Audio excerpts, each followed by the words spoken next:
Welcome to Formula 1 to 5 season rewind. What a season! The 2025 Formula 1 season had everything: dominance, collapse, redemption arcs, and Ferrari doing things that legally qualify as performance art. But this wasn't just another season. This was the year McLaren shocked the grid, Red Bull panicked, and Max Verstappen discovered that losing is actually an excellent motivation strategy. And if you think this season was predictable, you absolutely were not watching. Because by the end of this video, you'll realize 2025 didn't just crown a champion, it created a villain arc. Let's rewind to the start of 2025. Everyone said the same thing: Red Bull will dominate again. And technically, they weren't wrong. They just forgot one small detail. McLaren showed up. Suddenly Lando Norris was winning races. Oscar Piastri was right there. And Red Bull were confused. For the first time in years, Max Verstappen wasn't cruising to victory every Sunday. And when Max Verstappen doesn't win, Formula 1 immediately feels unsafe. Fans started checking the standings like, is this allowed? The preseason predictions, the expert analysis, all of it went straight into the bin. We all came into Bahrain expecting another year of that familiar blue and yellow car disappearing into the distance. But then came Australia, and Imola, and Monaco. And the papaya cars weren't just fast, they were consistently fast. Lando wasn't just getting podiums, he was fighting for wins. Oscar wasn't just a promising rookie anymore, he was a legitimate threat. It was the kind of disruption the sport desperately needed. But nobody actually thought would happen. The Red Bull garage, for the first time in a long time, looked tense. For once, the question on Sunday wasn't if Max would win, but if Red Bull could even get on the podium. McLaren were fast everywhere. Straights, fast corners, fast strategy.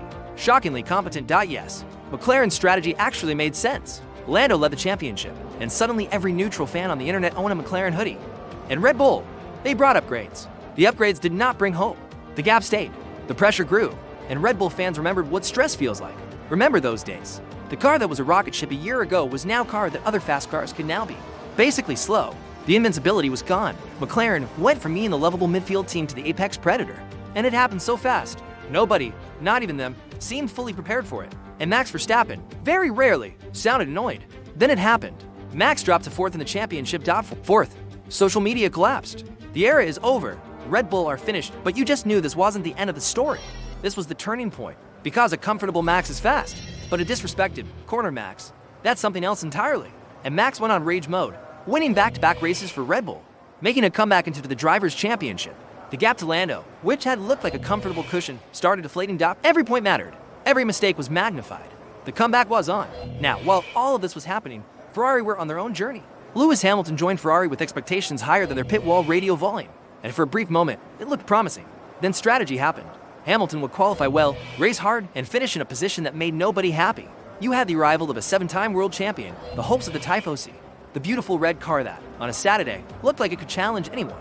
And then Sunday would roll around. An early pit stop, a late pit stop, the wrong tire, the right tire at the wrong time. By the final third of the season, the championship fight went insane. It was Max Verstappen versus Lando Norris, with Piastri always on the side. Every race was suddenly the one that decides the title.